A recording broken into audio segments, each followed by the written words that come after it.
حضرت ابو ہریرہ رضی اللہ تعالی عنہ سے مروی ہے، وہ روایت کرتے ہیں کہ حضور علیہ السلام نے فرمایا، جب جمعرات کا دن، جمعہ کی رات اور جمعہ کا دن جب یہ آتے ہیں تو بعث اللہ ملائکۃ معہم صحف من فضۃ واقلام من ذہب، تو اللہ تعالی خصوصی ملائکہ کو اتار دیتا ہے۔ ویسے تو وہ پورا ہفتہ رہتے ہیں اور ہر مجلس الصلاۃ اور مجلس ذکر میں رہتے ہیں، حضور پر درود و سلام کی ہر مجلس میں اور اللہ کے ذکر کی ہر مجلس میں اور نصیحت کی، خیر کی، تقوی کے بیان کی ہر خیر کی مجلس میں رہتے ہیں۔ مگر ان 2 ایام میں اللہ تعالیٰ خاص ملائکہ کو مبعوث فرماتا ہے اور انہیں چاندی کی بنی ہوئی کتابیں، رجسٹر چاندی کے بنے ہوئے دے کر بھیجتا ہے اور سونے کے قلم دے کر بھیجتا ہے۔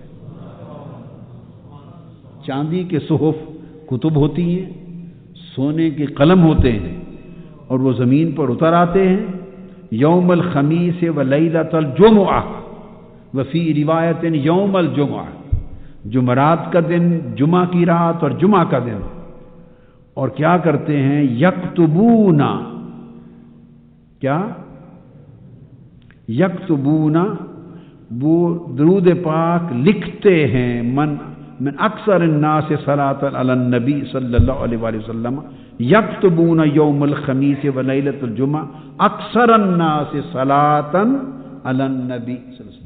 ان 2 دنوں میں وہ سونے کے قلموں کے ساتھ لکھتے ہیں کہ سب سے زیادہ درود پاک حضور پر کس نے بھیجا ہے، عدد لکھتے ہیں، عدد لکھتے ہیں اور ریکارڈ تیار کرتے ہیں کہ سب سے زیادہ، کیوں کہ جمعہ کی شام کو خصوصیت کے ساتھ یہ ریکارڈ آقا علیہ السلام کی بارگاہ میں پیش ہوتے ہیں، کیونکہ جمعہ کو ریکارڈ پورے ہفتے کا بھی اور بطور خاص جمعرات اور جمعہ کی رات اور جمعہ کا پیش ہوتا ہے، اس لیے اللہ رب العزت نے بارگاہ مصطفیٰ کے اکرام کے لیے اہتمام کیا ہے کہ جب حضور کی بارگاہ میں حضور کی امت کے درود پاک اور سلام کا ریکارڈ پیش ہو تو وہ بھی چاندی کی کتب اور سونے کے قلم سے لکھا ہوا پیش ہو۔ اس لیے آقا علیہ السلام نے فرمایا، اذا کان یوم الجمعہ ولیلۃ الجمعہ فاکثروا الصلاۃ علیہ، جب جمعہ کی رات آ جائے اور جمعہ کا دن آ جائے تو لوگوں مجھ پر درود و سلام کی کثرت کر دیا کرو، جتنا ہو سکے پڑھا کرو۔ ونسلم على سيدنا ومولانا محمد رسوله النبي الأمين المكين الحنين الكريم الرؤوف الرحيم، أما بعد، فأعوذ بالله من الشيطان الرجيم، بسم الله الرحمن الرحيم، فاذكروني أذكركم واشكروا لي ولا تكفرون، صدق الله مولانا العظيم۔ محترم مشائخ اعظام، علماء کرام، طلبہ و طالبات، معزز حاضرین اور عزیزان گرامی قدر، اللہ رب العزت کا شکر ہے جس کی توفیق سے ہمیں ماہ رمضان المبارک عظیم نعمت اس سال پھر عطا ہوئی۔ ویسے تو ایمان اور غفلت 2 چیزیں ایک دل میں جمع نہیں ہوتی، مومن غافل نہیں ہوتا اور غافل اللہ کی نگاہ میں مومن نہیں رہتا، مگر چونکہ ہمارے ایمان پر اور ہماری زندگیوں میں اور ہمارے اعمال میں ایمان کے ساتھ نفاق، منافقت، اس کی گرد چڑھ جاتی ہے اور ہم غفلت کا شکار رہتے ہیں، اور بہت سے لوگ امت میں ایسے ہیں کہ جو سال کے 11 مہینے اسی غفلت میں گزار دیتے۔ ایسے لوگوں کے لیے بہت خوش نصیبی ہے کہ غفلت کو دور کرنے اور اپنے ایمان کو اجلا نکھرا ہوا کر لینے اور اللہ کی بندگی میں مستعد ہو جانے کا موقع اللہ پاک بار بار ماہ رمضان کی شکل میں عطا فرما دیتا ہے۔ تو ماہ رمضان المبارک اللہ کے ذکر کا مہینہ ہے۔ کیا؟ اللہ کے ذکر کا مہینہ ہے۔ اور آج میرا جی چاہتا ہے کہ ذکر اور اس کی فضیلت پہ گفتگو کرے، تو اس کے لیے خطاب نہیں کروں گا، کچھ آیات قرآنی اور احادیث نبوی کا بیان کروں گا بس۔ حدیث کس کو کہتے ہیں؟ بات کرنا۔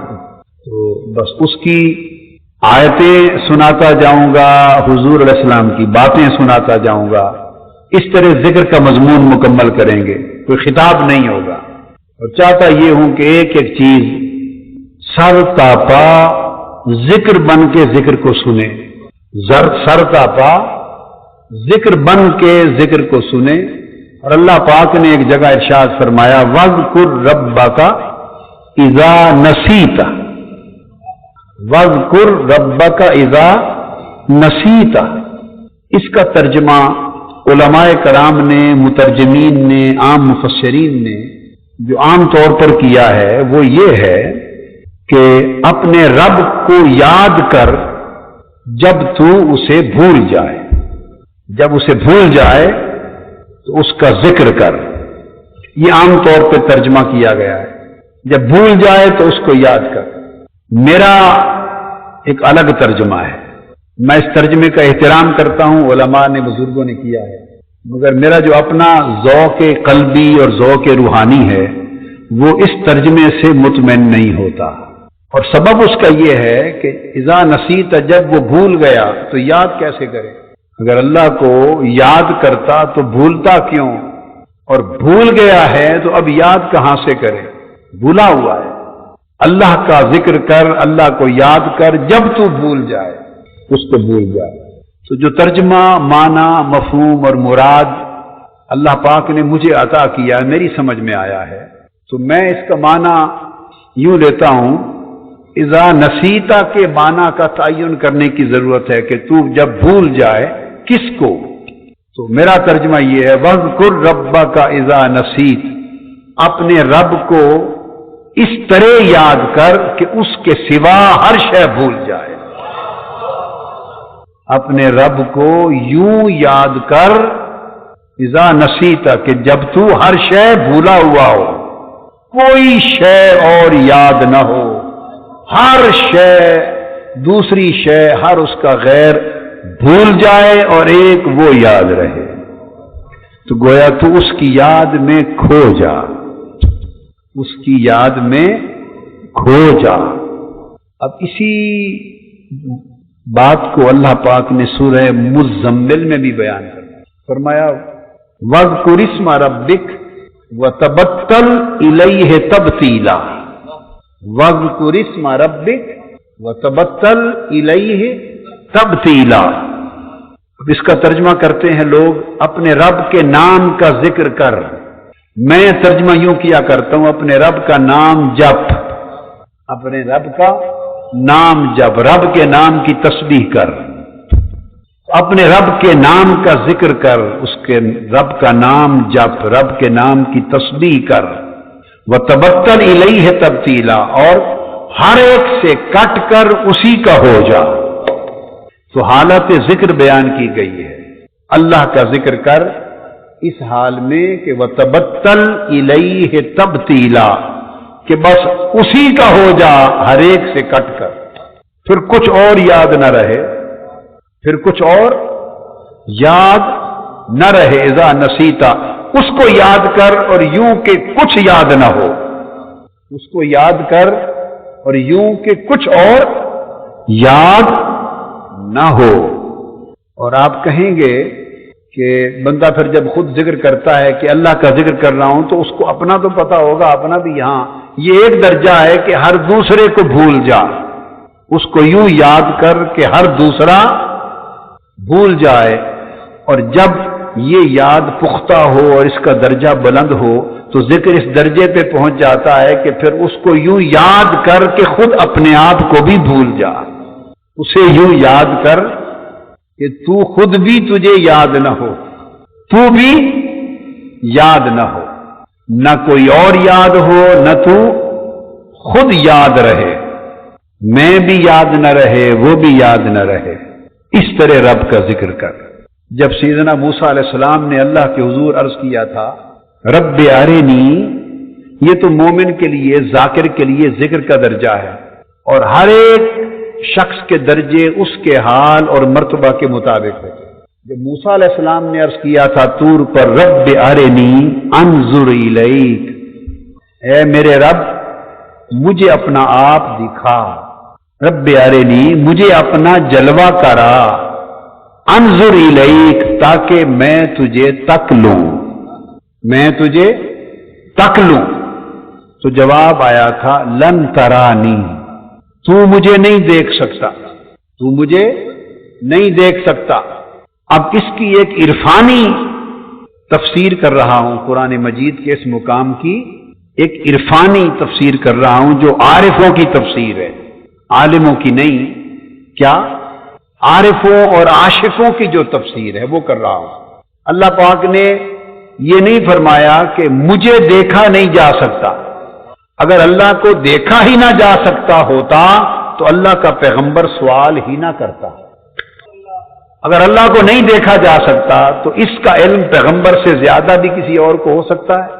سب سے پہلے تو یہ بات پیغمبر ہی کو معلوم ہونی چاہیے تھی کہ اللہ کو دیکھا ہی نہیں جا سکتا، تو جسے دیکھا ہی نہیں جا سکتا تو پیغمبر جانتے ہوئے اس سے کہے کہ مجھے اپنا آپ دکھا، یہ نہیں ہو سکتا۔ تو ان کا سوال خود اس بات کا جواب ہے کہ دیکھا تو جا سکتا ہے، اس لیے تو عرض کیا پیغمبر ہو کر مولا اپنا جلوہ کرا، انظر الیک تاکہ تجھے دیکھ سکوں، تجھے تک لوں۔ تو دیکھا تو جا سکتا تھا، اور اللہ پاک نے جواب میں بھی یہ نہیں فرمایا کہ کیسے بات کرتے ہو موسیٰ، مجھے کون دیکھ سکتا ہے، مجھے تو دیکھا ہی نہیں جا سکتا، کیسی بات کر دی ہے۔ اللہ پاک نے یہ بھی نہیں فرمایا، بلکہ کیا فرمایا لن ترانی، اے موسیٰ تو مجھے نہیں دیکھ سکتا۔ جواب بتا رہا ہے کہ دیکھا تو جا سکتا ہے پر تو مجھے نہیں دیکھ سکتا۔ اب تو مجھے نہیں دیکھ سکتا، یہ جو نقطہ ہے اس پر عاشقوں اور عارفوں کی بات کرتا ہوں۔ تو نہیں دیکھ سکتا، اس پر عاشقوں اور عارفوں کی بات کرتا ہوں۔ اور ہم بھی بھائی نہ عاشقوں میں سے، نہ عارفوں میں سے، اندھوں میں سے، نابینوں میں سے، دنیا کے کتوں میں سے، بس سن سنا کے پڑھ پڑھا کے ایسے بیان کر دیتے ہیں، اور سنا اس لیے دیتے ہیں کہ شاید سناتے سناتے کبھی ہمیں بھی سمجھ آ جائے گی، اپنا لالچ کرتے ہیں، اور ہمیں تو کچھ پتہ نہیں اس کے سوا۔ تو عاشقوں اور عارفوں کی بات بتاتا ہوں کہ اللہ پاک نے فرمایا موسیٰ تو مجھے ہرگز نہیں دیکھ سکتا۔ کیوں؟ اس لیے کہ مجھے دیکھنے کی شرط یہ ہے کہ اپنے ہونے کی خبر نہ رہے۔ مجھے دیکھنے کی اولی شرط یہ ہے کہ دیکھنے والے کو اپنے ہونے کی خبر نہ رہے، اسے ناظر کی خبر نہ رہے، منظور کی خبر ہو۔ اسے یہ خبر نہ ہو کہ میں دیکھنا چاہتا ہوں اور میں تجھے دیکھ لوں، جب تک میں برقرار ہے مجھے دیکھا نہیں جا سکتا۔ مجھے دیکھنے کے لیے میں کو مجھے میں گم کرنا ہوگا، میں کو مجھے میں گم کرنا ہوگا۔ اور یہ جو تیری اپنی شناخت ہے، تیری اپنی معرفت ہے، اسے میری معرفت میں گم کرنا ہوگا۔ یہ جو تیرا وجود ہے اسے میرے شعور میں گم کرنا ہوگا۔ یہ جو تجھے اپنے ہونے کا خیال ہے یہ میرے دھیان میں گم کرنا ہوگا۔ اور یہ جو تو کہتا ہے رب ارنی مولا مجھے اپنا آپ دکھا، اس مجھے کو مٹانا ہوگا۔ اور یہ جو تو کہتا ہے انظر الیک کہ میں تجھے دیکھ لوں، اس وقت دیکھے گا جب صرف تجھے ہی تجھے رہ جائے اور میں نہ رہے۔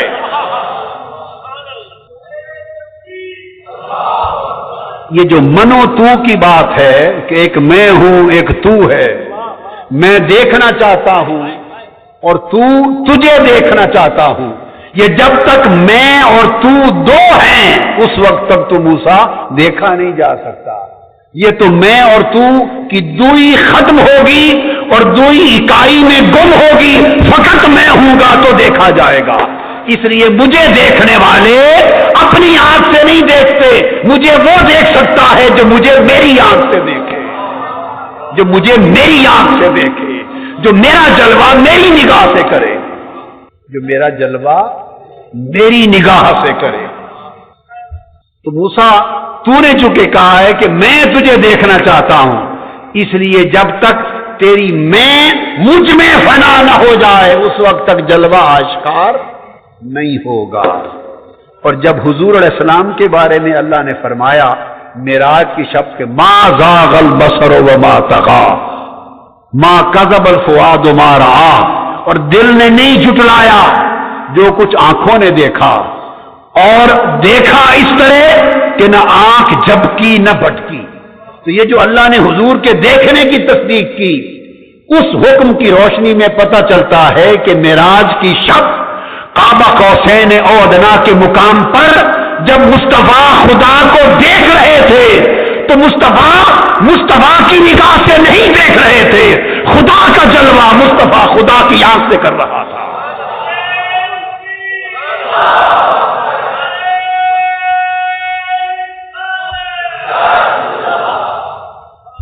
خدا کا جلوہ خدا کی آنکھ سے ہو رہا تھا. ہائے ہائے ہائے, خدا کا جلوہ خدا کی آنکھ سے ہو رہا تھا. تو یہ ایک کیفیت ہے فنائیت کی. کیا کیفیت ہے؟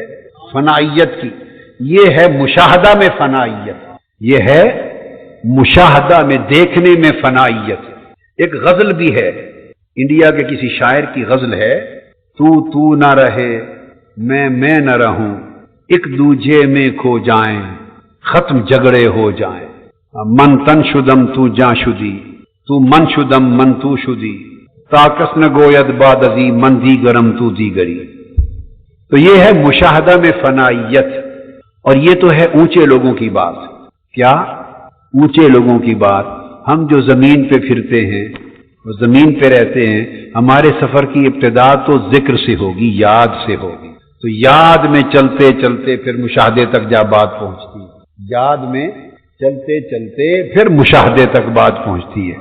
لہذا تو آئیے پھر آج ذکر کی بات کریں, ذکر کی اہمیت اور فضیلت کو اپنا لیں, اور رمضان کا مہینہ ذکر پر محنت کریں, اتنی کریں کہ ذکر رچ بس جائے, اور پھر سب کو چھوٹے پر ذکر نہ چھوٹے. پھر یہ تسلسل اگر جاری رہے, ذکر کا تسلسل جاری رہے, تو پھر اس میں درجے بلند ہوتے رہتے ہیں, درجے بلند ہوتے رہتے, بڑے بلند ہوتے ہیں درجے.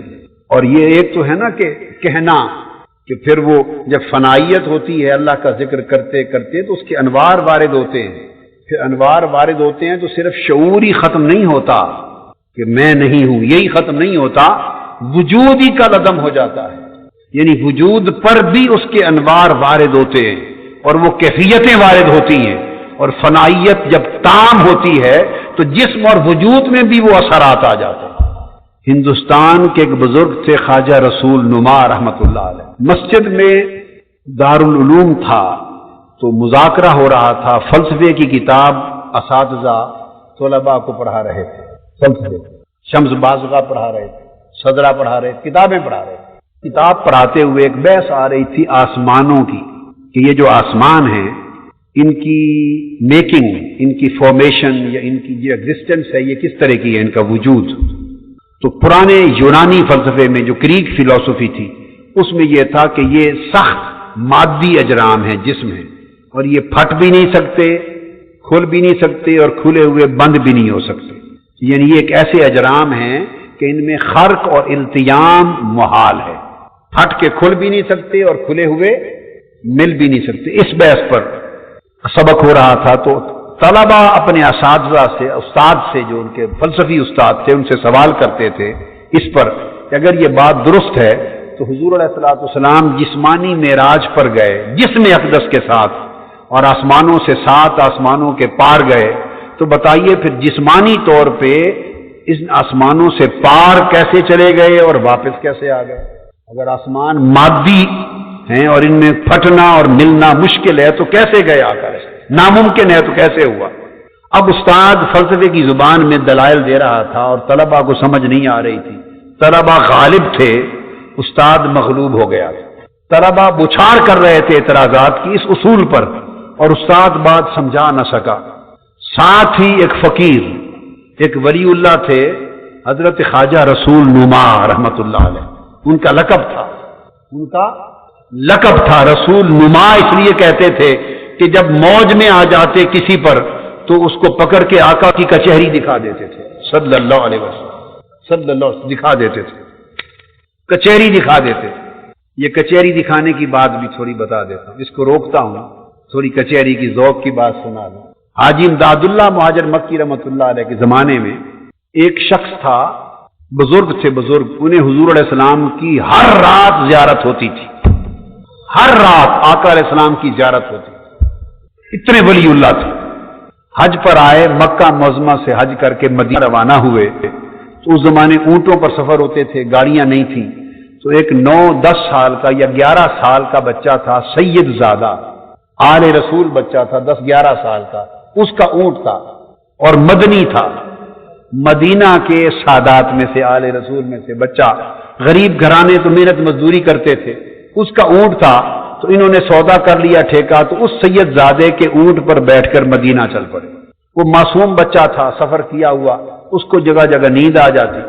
یہ جلالی آدمی تھے تو وہ پھر جو نیند آ جاتی پکڑ کے جھنجھوڑ دیتے کہ میں نے مدینہ پاک پہنچنا ہے اور تم سو رہے ہو اور مجھے دیر کر رہے ہو، میں نے نماز پر پہنچنا ہے. جھنجھوڑ دیتے، معصوم بچہ اٹھ جاتا، پھر چل پڑتا. اس کو آگے پھر اونگ آ جاتی، پھر اس کو دھکا دے دیتے، پھر اونگ آ جاتی، پھر مکہ مار دیا. بالآخر جب اس کو نیند آئی تو انہوں نے زور سے تماچا دے مارا اس بچے کے منہ پر. بچہ گر گیا. مدینے کے سادات میں سے معصوم بچہ وہ گر پڑا، اٹھ گیا. تو اس کے بعد یہ مدینہ پہنچ گئے اور آقا علیہ السلام کی زیارت اسی رات سے بند ہو گئی. آقا علیہ السلام کی زیارت اسی رات سے بند ہو گئی. پھر مدینہ طیبہ آئے، انہوں نے پھر جو جتن کیے، منت سماجت کی، استغفار کیے، توبہ کیے، نفل پڑھے، تلاوت کی، درود پاک پڑھا، جو کچھ ہو سکا کیا، مگر معافی نہیں ہوئی. جتنے اولیاء کی خبر ملی ان کی بارگاہ میں گئے، جتنے اہل اللہ کی بارگاہ میں گئے، ہر ایک نے سفارش کی، درخواست کی آقا کی بارگاہ میں، مگر زیارت بحال نہیں ہوئی. معافیوں کی حد کر دی، زیارت نہیں بحال ہوئی. رو رو کے ان کی بری حالت، کھانا پینا چھوٹ گیا، سونا چھوٹ گیا. کئی دن گزر گئے، ہزاروں قطار روتے ہی رہتے اور زمین بھیگتی رہتی. جو کچھ ہو سکا معافی نہیں ملی. اس وقت کسی نے بتایا کہ ایک مجذوبہ مائی رہتی ہے، ایک مائی مجذوبہ خاتون ہیں. تو باب السلام کے سامنے پرانے زمانے میں شار عینیہ ہوتی تھی مسجد نبوی میں، اور وہ شار عینیہ باب السلام کے آگے پرانے مدینہ پاک کی سبزی منڈی کو جاتی تھی. میں نے وہ سبزی منڈی، شار عینیہ، وہ سب علاقے اس زمانے میں دیکھے ہوئے ہیں اور میں وہاں گھومتا رہتا تھا. 63 میں جب گیا تھا تو وہ ایک خاتون آتی تھی وہاں سے، اور پچھلی رات وہ آقا کے گنبد کی زیارت کے لیے باب السلام تک آتی، پھر چلی جاتی. اور ساری رات وہ اس طرح الٹے پاؤں پھر کے حضور کے گنبد کے دیدار کا وظیفہ کرتی تھی. مجذوبہ کچہری کی حاضری والی بڑی کامل ولی اللہ تھی. کسی بزرگ کے پاس گئے، انہوں نے کہا کہ سب اہل مدینہ اولیاء ناکام ہو گئے، اب صرف مائی صاحبہ ہیں، ان کے پاس جاؤ. مائی صاحبہ کے قدموں میں جا کے گر پڑے، روتے رہے روتے رہے روتے رہے. بڑی دیر خیال نہیں کیا، پھر وہ عجیب کیفیت میں آ گئیں اور اس سے پوچھا کیا وجہ ہے، کیوں روتا ہے؟ تو پھر عرض کیا کہ میری حاضری بند ہو گئی، حضور ناراض ہو گئے، یہ گستاخی ہو گئی تھی. معافی مانگی انہوں نے، پھر ساری داستان سنائی. جب معافی کی صورت ہو گئی، اذن ہو گیا تھا، اس کے بازو پکڑا، اس فقیر کا بازو پکڑا، فرمایا شف ھذا رسول اللہ صلی اللہ علیہ وسلم، آنکھیں کھولو دیکھو یہ محمد رسول اللہ ہے. اور بیداری کے عالم میں حضور کی کچہری میں پہنچا دی اور کہا اب یہاں حاضر ہو کے ہاتھ باندھ کے معافی مانگو. تو آقا علیہ السلام کی بارگاہ سے آ گئے. تو کچھ وہ ہوتے ہیں جو حضور کی کچہری میں پہنچا دیتے ہیں، پکڑ کے دکھا دیتے ہیں، اور کچھ وہ ہیں عمر پر ترستے رہتے ہیں، اور کچھ وہ ہیں جو سمجھتے ہی نہیں ہیں ان باتوں کو. اپنا اپنا نصیب ہے. تو وہ خواجہ رسول نما جس پر فیض کرتے اور موج میں آتے تو حضور کی کچہری دکھا دیتے تھے. تو وہ اس مجلس میں بیٹھے تھے، اساتذہ اور طلباء کا اور استاد کا تکرار سن رہے تھے کہ وہ کہتے ہیں کہ جسمانی طور پر آقا آسمانوں سے پار کیسے چلے گئے اور واپس کیسے آئے. استاد صاحب کو جواب نہیں آ رہا تو خواجہ رسول نما جلال میں آ گئے. کیا؟ میں نے کہا کہ ذکر ایک ایسی چیز ہے، ذاکر ہم ذکر و ذکر مذکور شبد. اگر ذکر کرتے رہیں اور ذکر میں فنا ہوتے رہیں اور ذکر میں ہر غیر کو بھول جائیں اور بھولتے بھولتے بھولتے ذکر میں محویت ہوتی ہے، محویت بڑھتے بڑھتے انہماک بنتا ہے، انہماک بڑھتے بڑھتے استغراق بنتا ہے، بندہ محو ہوتا ہے، پھر منہمک ہوتا ہے، انہماک سے بڑھ کے اس میں غرق ہوتا ہے اور ذکر کے سمندر میں غوطہ زن ہوتا ہے، ذکر کی موجوں میں غرق ہوتا ہے. اس کے اوپر بھی ذکر کی موجیں ہوتی ہیں، نیچے بھی ذکر کا سمندر ہوتا ہے، دائیں بائیں ذکر کا پانی ہوتا ہے اور مچھلیوں کی طرح ذکر خدا ذکر مصطفیٰ میں ذاکر تیرتا پھرتا ہے. جب مستغرق ہوتا ہے ذکر میں تو ذکر کی لہریں اپنی کیفیتیں اس کے جسم پر وارد کرتی ہیں اور پھر بڑھتے بڑھتے استغراق سے آگے نوبت آتی ہے کہ استہلاک ہو جاتا ہے، وہ ہلاک ہو جاتا ہے، فنا ہو جاتا ہے. ذکر میں جب فنائیت شروع ہوتی ہے تو پھر غیر خدا ہر ایک کو بھول جاتا ہے. وہ رہتا ہے دنیا میں، اللہ کا ذکر یوں کرتا ہے کہ جس دنیا میں رہتا ہے گویا وہ دنیا نظر نہیں آتی.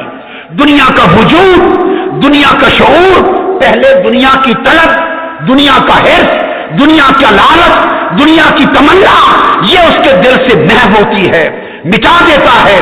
تمنا مٹاتا ہے، مٹاتے مٹاتے پھر وجود مٹا دیتا ہے، پھر وجود نظر نہیں آتا، سوائے اللہ کے ذکر کے دنیا کی کوئی شے نہیں دیکھتا.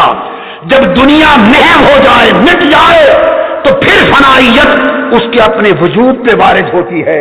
پھر رفتہ رفتہ اپنا دھیان چھوڑنے لگتا ہے، اپنا چوک و چوبند رہنا چھوڑنے لگتا ہے، بناؤ سنگار چھوڑنے لگتا ہے، ساری باتیں چھوڑتا چھوڑتا پھر وہ وقت آتا ہے کہ اپنے وجود سے صرف نظر کر لیتا ہے، پھر اپنا وجود ہی بھول جاتا ہے. یہ بھی خیال نہیں رہتا کہ وجود میرا ہے یہ نہیں، تو وجود خیال سے ختم ہو جاتا ہے، وجود خیال سے ختم ہو جاتا ہے. پھر فنائیت ذکر الہی کی وارد ہوتی ہے تو خیال سے ختم تو ہو گیا تھا، اب اثرات سے بھی ختم ہو جاتا ہے، اثرات سے بھی ختم ہو جاتا ہے، وجود اثرات سے ختم ہو جاتا ہے. اور پھر وہ کیفیت بھی بازوں پر آتی ہے جب فنائے تام کے بعد مقام بقا پہ پہنچتے ہیں تو وجود اپنی ذات سے بھی فنا ہو جاتا ہے، وہ پھر کیفیات وجود پر طاری ہوتی. تو خواجہ رسول نما رحمت اللہ علیہ کو جلال آ گیا. تو فرمایا، استاد سے پوچھا بچے کیا کہتے ہیں؟ کہنے لگے حضرت یہ کہتے ہیں حضور جسمانی طور پر آسمانوں کے پار کیسے چلے گئے، واپس کیسے آ گئے. طلباء کو فرمایا میرے ساتھ آؤ. سب طلباء کو اٹھا لیا، اٹھا کر شاہی مسجد دہلی کی تھی، بہت بڑی پکی دیوار تھی، سامنے پکی دیوار میں کھڑا کر دیا طلباء کو. ہاتھ میں چھڑی رکھتے تھے، ایسے گھماتے تھے، گھماتے ہوئے مسجد شاہی مسجد کی پکی دیوار کے پار بھی چلے گئے، واپس بھی چلے گئے. فرمایا ایسے چلے گئے تھے ویسے آ گئے تھے.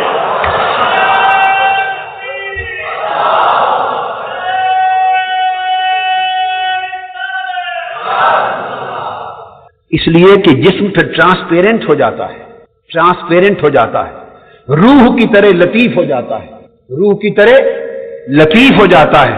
تو جس طرح ایکس ریز جسم کے سامنے جب ایکس رے آپ کرتے ہیں تو وہ کیا ہوتی ہیں؟ ریز ہوتی ہیں. تو ریز اس جسم سے اندر گزر جاتی ہیں اور اندر کی تصویر کھینچ کے لے آتی ہیں. پھر جب ایکس ریز جہاں کام نہ کریں تو اس کے بعد پھر آگے ایم آر آئی ہوتا ہے، میگنیٹک ریزوننس ہوتی ہے میگنیٹ کی. جہاں الیکٹرک ریز کام نہ کریں پھر میگنیٹ کام کرتا ہے اور وہ باریک باریک نسوں اور خون کی شریانوں اور دماغ اور جسم کے باریک باریک خلیوں تک کی تصویر کھینچ کے لے آتا ہے، مادی جسم کے پار چلی جاتی ہے.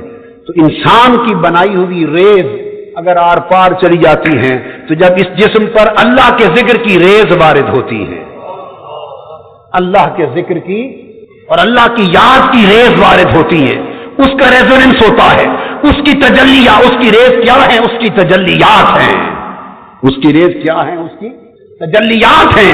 اور یہ وہی تجلیات ہیں کہ جس نے اللہ نے ایک تجلی پھینکی اور طور سینا ریزہ ریزہ ہو کر زمین پہ گر پڑا تھا، ایک تجلی سے ریزہ ریزہ ہو گیا. تو یہ پھر تجلیات جب گرتی ہیں بدن پر تو بدن نہیں رہتا. دیکھنے میں بدن ہوتا ہے مگر اس کی کیفیات بدل جاتی ہیں، تو بندہ پھر حقیقت میں اپنے آپ کو بھی بھول جاتا ہے. تو وَاذْكُرْ رَبَّكَ إِذَا نَسِيتَ، پھر سب کچھ بھول جاتا ہے. یہ سفر ہے، تو ہم نے تو سفر کی ابتدا کرنی ہے، لہذا اس کی اہمیت بیان کر دیتا ہوں تاکہ ابتدا تو ہو جائے، پھر جس کو جتنا سفر نصیب ہے اللہ عطا کر دے گا. حاضرین محترم، ہر عبادت کا ایک اجر ہے، ہر عبادت کا ایک اجر ہے. نماز پڑھتے ہیں اجر ہے، روزہ رکھتے ہیں اجر ہے، زکوٰۃ دیتے ہیں اجر ہے، جہاد کرتے ہیں اجر ہے، تلاوت جو بھی ایک عبادت کرتے ہیں اس کا ایک اجر ہے. تو آپ پوچھیں گے تو ہمیں آپ ذکر پہ لگا رہے ہیں تو ذکر کا اجر کیا ہے؟ کسی کا اجر گناہ معاف ہوتے ہیں، کسی کا اجر درجات بلند ہوتے ہیں، کسی عبادت کا اجر نیکیاں بلند ہوتی ہیں، کسی عبادت کا اجر رزق وسیع ہوتا ہے، کسی عبادت کا اجر مشکلات چل جاتی ہیں، کسی عبادت کا اجر کچھ اور کسی کا کچھ. جنت ملتی ہے، جنت عدن ملتی ہے، جنت الفردوس ملتی ہے، تو اجر ہے. تو سوال پیدا ہوگا کہ اللہ کا ذکر کریں، اجر سے پہلے اجر بڑا ہے، لیکن یہ ایسا نہ ہو کہ سودا بس ایسے ہی نکل جائے. سودا بتانے سے پہلے کہ اس کا ذکر کرو گے تو ملے گا کیا، اس کے بتانے سے پہلے وعدہ کرتے ہیں. سودا تو کریں نا، ایسے ہی میں اگلی چیز دکھا دوں آپ کی ذکر کی قیمت میں ملے گا کیا، وہ میں ایسے ہی دکھا دوں تو پہلے تو کریں کہ خریدار ہیں یا نہیں. ہاتھ کھڑا کریں جو خریدار ہیں. تھوڑا زیادہ جتنی توفیق ہو کریں، بس کرتے رہیں ذاکر بن جائیں. کیا؟ ذاکر بن جائیں. تو سودا پھر بتا دوں کہ ذکر کریں گے تو ملے گا کیا ہیں؟ لو اللہ پاک نے خود فرما دیا، سودا اپنا بتا دیا. فرمایا فاذکرونی اذکرکم. ہر عبادت کا اجر جدا ہے. کسی عبادت سے جنت ملتی ہے، کسی عبادت سے اجر ملتی ہے، کسی عبادت سے درجہ ملتا ہے، کسی عبادت سے نیکیاں ملتی ہیں، کسی عبادت سے رزق میں وسعت ملتی ہے. ہر شے مختلف عبادتوں سے ملتی ہے. اور ذکر سے کیا ملتا ہے؟ اللہ پاک نے فرمایا اگر تم میرا ذکر کرو تو میں تمہارا ذکر عرش پہ کروں گا. جو بندہ زمین پر میرا ذکر کرتا ہے، اللہ پاک نے فرمایا عرش پر میں اس کو یاد کرتا ہوں. تو مجھے یاد کرو، میں تمہیں یاد کرتا ہوں. اور حدیث پاک میں ہے، اللہ حضور علیہ السلام نے فرمایا، اور یہ حدیث قدسی ہے، انا عند ظن عبدی بی، انا عند ظن عبدی بی. میرا بندہ مجھ سے جیسا گمان کرتا ہے میں اس کے ساتھ ویسے ہی ہو جاتا ہوں. چلو موج ہو گئی. آپ پوچھتے ہیں نا کہ اللہ ہمارے ساتھ کیسا برتاؤ کرے، سوال کرتے ہیں. اللہ ہمارے ساتھ مہربان ہو جائے، اللہ ہمارے ساتھ بڑا کریم ہو جائے، ہمارے ساتھ بڑا شفیق ہو جائے، اللہ ہمارے اوپر بڑا لطف و کرم کرنے والا بن جائے تو میں کیا کروں؟ جواب سن لیں، اللہ پاک نے یہ بات اپنے پاس چھوڑی نہیں، آپ کو دے دی. اس نے فرمایا انا عند ظن عبدی بی. میرا بندہ میرے بارے میں جو گمان کر لے میں اس کے ساتھ وہی ہو جاتا ہوں. آپ میری بات نہیں سمجھے ہیں؟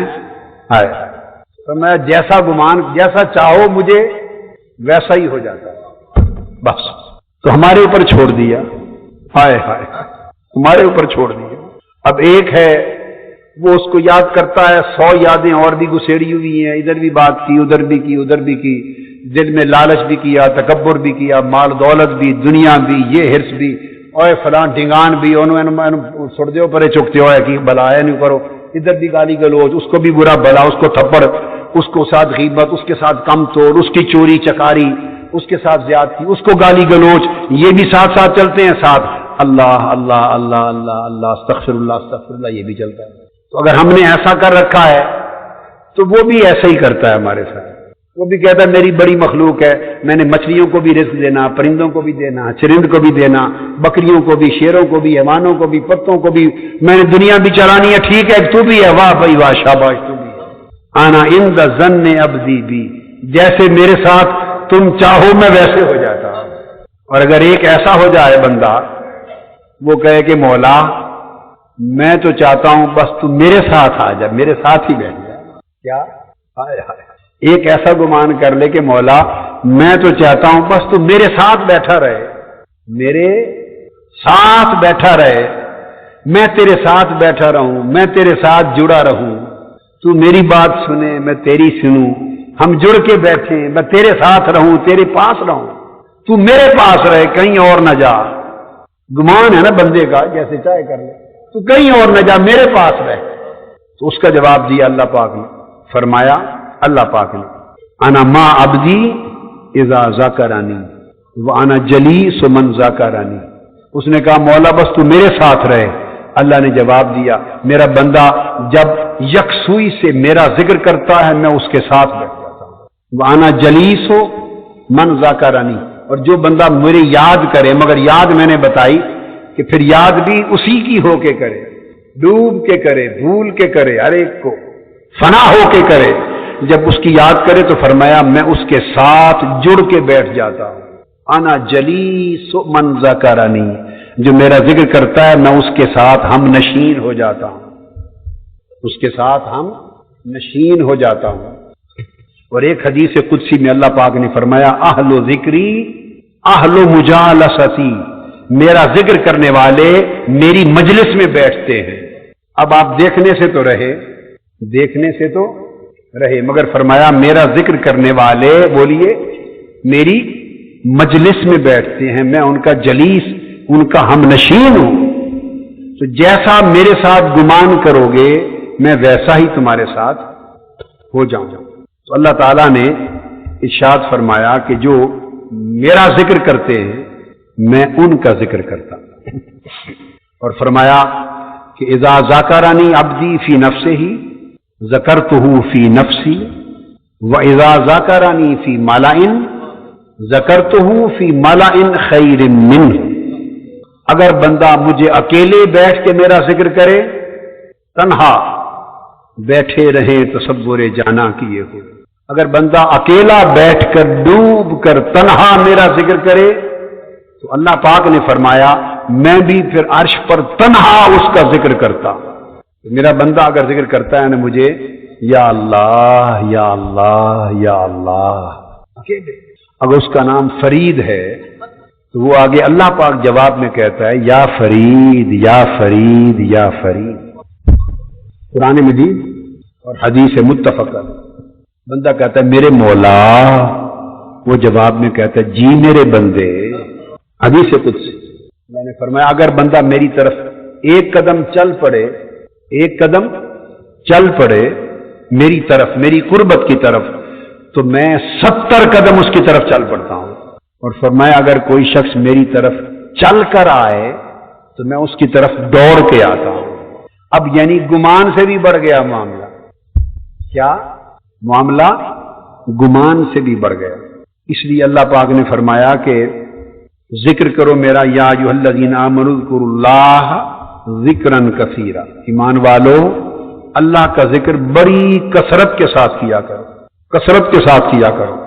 اور پھر ارشاد فرمایا آل عمران میں الذین یذکرون اللہ قیاما وقعودا وعلی جنوبہم، کہ جو اللہ کے بندے ہیں وہ ہر حال میں اللہ کا ذکر کرتے ہیں، کھڑے ہوں تب بھی ذکر کرتے ہیں، بیٹھے ہوں تب بھی ذکر کرتے ہیں، لیٹے ہوں تو کروٹ کے بل تب بھی ذکر کرتے ہیں۔ اور میں نے کہا تھا کہ ہمارے ایمان پر نفاق، منافقت کی گرد ہے جس نے ہمیں غافل کر دیا ہے اللہ کے ذکر سے۔ اس کو قرآن مجید میں اللہ پاک نے سورہ نساء میں فرمایا منافقوں کا ذکر کرتے ہوئے، کیا منافقین کا ذکر کیا ہے، منافقین کا، ان کے لیے فرمایا لا یذکرون اللہ الا قلیلا۔ یہ منافقوں کی علامت ہے کہ اللہ کا ذکر بہت کم کرتے ہیں، بہت تھوڑا ذکر کرتے ہیں اللہ کا۔ جو بالکل نہیں کرتے وہ کافر ہیں، جو بالکل نہیں کرتے وہ کافر ہیں، اور جو غفلت میں رہتے اور بہت کم ذکر کرتے ہیں اللہ کا وہ منافق ہیں، وہ منافق ہیں۔ اور مومن کون ہے؟ والذاکرین اللہ کثیرا والذاکرات۔ مومن کون ہے؟ الذاکرین اللہ کثیرا والذاکرات، جو مرد ہیں تو کثرت سے اللہ کے ذکر میں رہتے ہیں، عورتیں ہیں تو کثرت سے اللہ کا ذکر کرتی رہتی ہیں۔ فرمایا یہ ایمان والے ہیں۔ اور جو ایسا کرتے ہیں اعد اللہ لہم مغفرۃ واجرا عظیم، اللہ نے ان کے لیے مغفرت تیار کر دی اور اجر عظیم تیار کر دیا۔ اور مومنوں کی کیفیت یہ ہے کہ اللہ کا ذکر کرتے اور ذکر الہی کی کیفیتوں سے، لذتوں سے، حلاوتوں سے، تاثیرات سے ان کے دل، ان کے روح، ان کے باطن اس طرح سرشار ہوتے ہیں۔ فرمایا وبشر المخبتین، وہ اللہ کے ذکر کی وجہ سے خشوع اور خضوع والے ہو گئے، ان کے دل ٹوٹے ٹوٹے ہو گئے، شکستہ دل ہو گئے ہیں، ان کے دلوں میں رونق نہیں رہتی۔ جو اللہ کا ذکر کرتا ہے علامت ہے، اس دل میں رونق نہیں رہتی۔ جو اللہ کے ذکر کے اثرات اپنے دل پر وارد کرتا ہے، اس کے دل میں سختی نہیں رہتی۔ جو اللہ کے ذکر کی کیفیات سے اور لذتوں سے اور حلاوتوں سے اور اللہ کے ذکر کی شراب کے جاموں سے بھر بھر کے پیتا رہتا ہے، اس کے دل میں شقاوت نہیں رہتی، اس کے دل میں سختی نہیں رہتی، اس کے دل میں بدبختی نہیں رہتی، اس کے دل میں تکبر نہیں رہتا، رونق نہیں رہتی۔ وہ کیا؟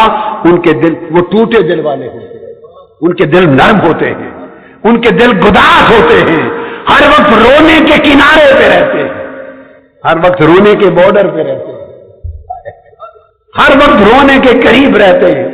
کوئی بات چھیڑ دے، یار کی بات ہو جائے تو بس آنکھیں چھلک پڑتی ہیں، آنکھیں چھلک پڑتی ہیں اور دل دہل جاتے ہیں، رونگٹے کھڑے ہو جاتے ہیں، جسم لرز جاتا ہے اور پورا جسم اللہ کے ذکر کے ساتھ ایک کیفیت بن جاتا ہے۔ فرمایا وبشر المخبتین الذین اذا ذکر اللہ وجلت قلوبہم، خوشخبری سنا دیں ان خشوع خضوع والے دلوں کو کہ جب ان کے سامنے اللہ کا ذکر کیا جائے تو ان کے دل دہل جاتے ہیں، ان کے دل دہل جاتے ہیں۔ بسم اللہ الرحمن الرحیم۔ حضور نبی اکرم صلی اللہ تعالی علیہ وآلہ وسلم نے فرمایا ہے کہ اللہ رب العزت نے ارشاد فرمایا، حدیث قدسی ہے، جو بندہ زمین پر جس طرح میرا ذکر کرتا ہے میں عرش پر اسی طرح اس کا ذکر کرتا ہوں۔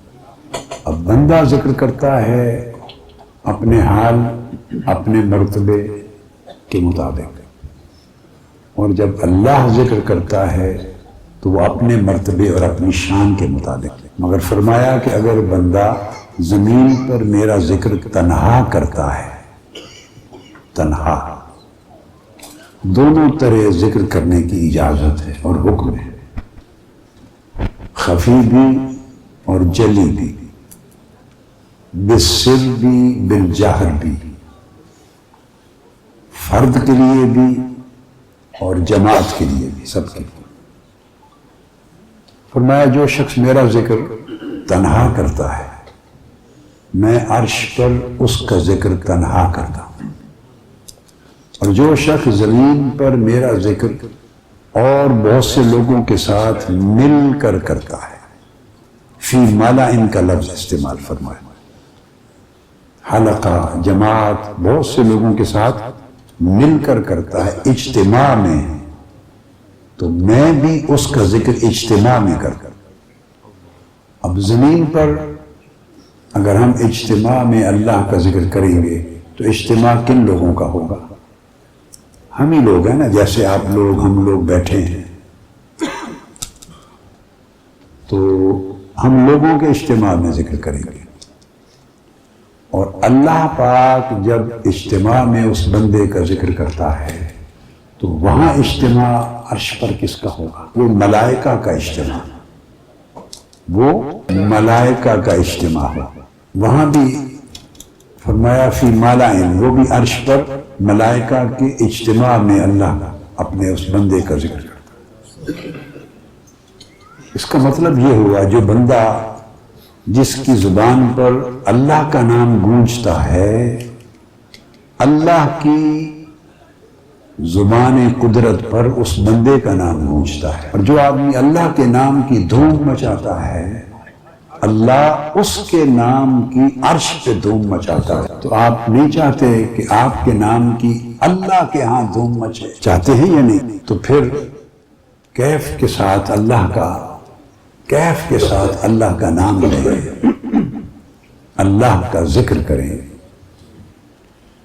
حکایات میں آیا ہے کیا جو اولیاء کرام، صوفیاء، عرفاء، انہوں نے اپنی کتب میں پہلے انبیاء کے زمانوں کی جو حکایات لکھی، ان میں ایک حکایت میں آیا ہے کہ ملائکہ نے عرض کیا باری تعالیٰ تیرے ہاں تیرے بندے ابراہیم کی بڑی دھوم ہے، تو نے اس کو بڑی شانیں، بڑے مرتبے دیے ہیں۔ ابراہیم علیہ السلام قرآن مجید میں ہے نا ذکر، اعوذ باللہ من الشیطان الرجیم، وَإِذِ ابْتَلَىٰ إِبْرَاهِيمُ رَبُّهُ بِكَلِمَاتٍ فَأَتَمَّهُنَّ۔ اس بندے کا حال دیکھیے کیا ہوگا جس کے لیے اس کا مولا کہے کہ میں نے اس کو کئی طریقوں سے آزمایا، اور مولا کہے کہ میرے بندے نے ہر بار اس آزمائش میں کامیاب ہونے کا حق ادا کرتا۔ اتمہن، جب رب کہے اس نے سارے تقاضے پورے کر دیے، وفاداری کے، بندگی کے، ایثار کے۔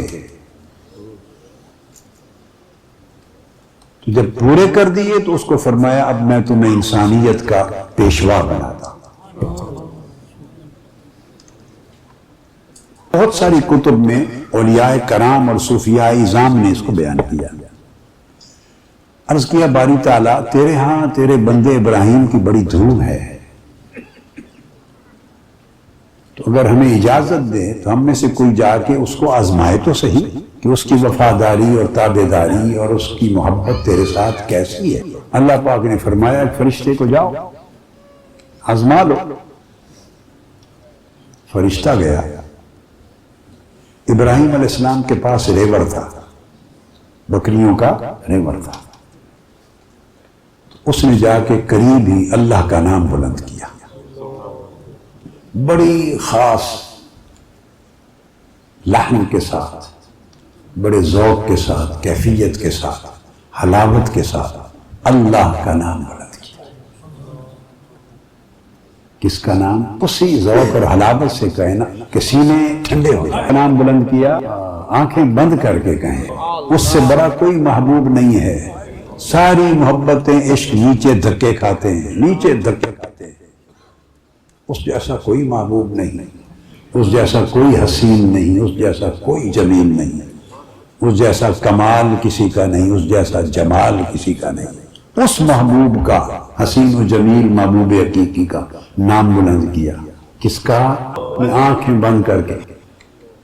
تو جب خوبصورت انداز سے نام بلند کیا، ابراہیم علیہ السلام کے کانوں میں آواز آئی، آپ طرف اٹھے۔ عاشق وہ ہوتا ہے جو محبوب کی آواز، اس کا نام سن کے طرف اٹھے۔ پوچھا یہ کون ہے؟ کس نے میرے محبوب کا نام؟ الاپا ہے، محبوب کا نغمہ الاپا ہے۔ تو وہ پوچھے تو فرشتہ تھا، اس نے کہا میں نے آپ کے محبوب کا نام نغمہ الاپا ہے۔ کہا کہ مجھے ایک بار اور سنا دو۔ اس نے کہا پہلی بار تو میں نے اپنے شوق سے نام لیا، اب آپ یہ معروف حکایت ہے، میں آپ کے ذوق کے لیے سنی۔ میں نے کئی بار بڑے پچھلے قریبی سالوں میں تو نہیں، مگر ممکن ہے 10-15 سال یا 20 سال قبل کے خطابات میں میں نے 2-1-3 بار بیان کی ہے، 10-15-20 سال قبل، ابھی قریب 10 سال میں مجھے یاد نہیں آتا کہ یہ حکایت بیان کی۔ تو پہلی بار تو اس نے کہا میں نے اپنے شوق سے لیا، اب آپ کے کہنے پر، آپ کے مطالبے پر لوں تو قیمت بھی تو طے کر لینا، دیں گے کیا؟ انہوں نے کہا تم میرے محبوب کا نام ایک بار پھر سنا دو، آدھا ریوڑ لے جانا۔ اس نے پھر نام لیا، بولیے کیا نام لیا؟ لمبا کر کے مد کے ساتھ، اور پھر کیسے تیزی میں نہیں، بس پھر نام لیا۔ ابراہیم علیہ السلام نے آدھا ریوڑ دے دیا، ریوڑ دے کے مستی میں چلے گئے۔ پھر جب کیف سے باہر آئے تو فرمایا کہ ایک بار پھر سنا دو میرے محبوب کا نام۔ اس نے ریوڑ لے لیا، اس نے کہا اب کیا دو گے قیمت؟ اس نے کہا باقی جو آدھا ریوڑ بچ گیا ہے یہ بھی لے جانا، ایک بار نام سنا دو۔ پھر دوبارہ نام لیا۔ کون سا نام لیا؟ میں عاشقوں کی طرح سننا چاہتا ہوں، ایسے نہیں، روکھا نہیں، آنکھیں بند کر کے عاشقوں کی طرح نام لیں۔ علیہ السلام نے فرمایا، ایک حدیث پاک ہے کہ اللہ کا ذکر اس طرح کرو کہ دیکھنے والے، اس زمانے میں منافق مذاق اڑاتے تھے مسلمانوں کہ دیکھنے والے جو منافق لوگ ہیں اور اعرابی ہیں وہ دیکھیں اللہ کا ذکر کرتے ہوئے تو کہیں یہ مجنون ہے، پاگل ہے۔ فرمایا اس طرح اللہ کا ذکر کرو کہ ناسمجھ دیکھے تو سمجھے پاگل ہو گیا ہے۔ کیا ہو گیا ہے؟ پاگل ہو گیا ہے۔ تو اس طرح مجنونانہ، آپ تصور کر سکتے ہیں مجنون لیلا کا نام کیسے لیتا ہوگا؟ تصور کر سکتے ہیں؟ تو مجنون کا لیلا کا نام لینا، اس کی کیا نسبت، کیا نسبت کسی عاشق کے حقیقی کا مولا کا نام لینے کے ساتھ؟ تو پھر نام لیا آپ نے، بقیہ ریور بھی دے دیا۔ پھر جب عالم مستی سے پھر دوبارہ رجوع کیا تو فرمانے لگے ایک بار پھر لے لو، نام سنا دے۔ اس نے کہا اب تو آپ کے پاس بچا ہی کچھ نہیں، اب کیا دو گے؟ تو فرمایا اس کے لیے اس ریور کی رکھوالی کرنے والا چرواوا بھی تو چاہیے نا، مجھے نوکر بنا کے لے جاؤ، ریور کی رکھوالی کروں گا، مجھے میرے مولا کا نام سناتے رہے۔ آپ سمجھیں نا بات؟ اللہ کا ذکر کریں تو عاشقوں کی طرح ذکر ہونا چاہیے، جیسے عاشق اور بیتاب ہے، تڑپتا ہے، اس طرح ذکر کرتا ہے۔ اور بس آخری ایک نقطہ اس کے ساتھ وہ یہ کہ اللہ پاک نے یہ پورا مکان بنایا ہے ہمارے جسم کا، ہمارے جسم کا مکان بنایا ہے ہمارے لیے۔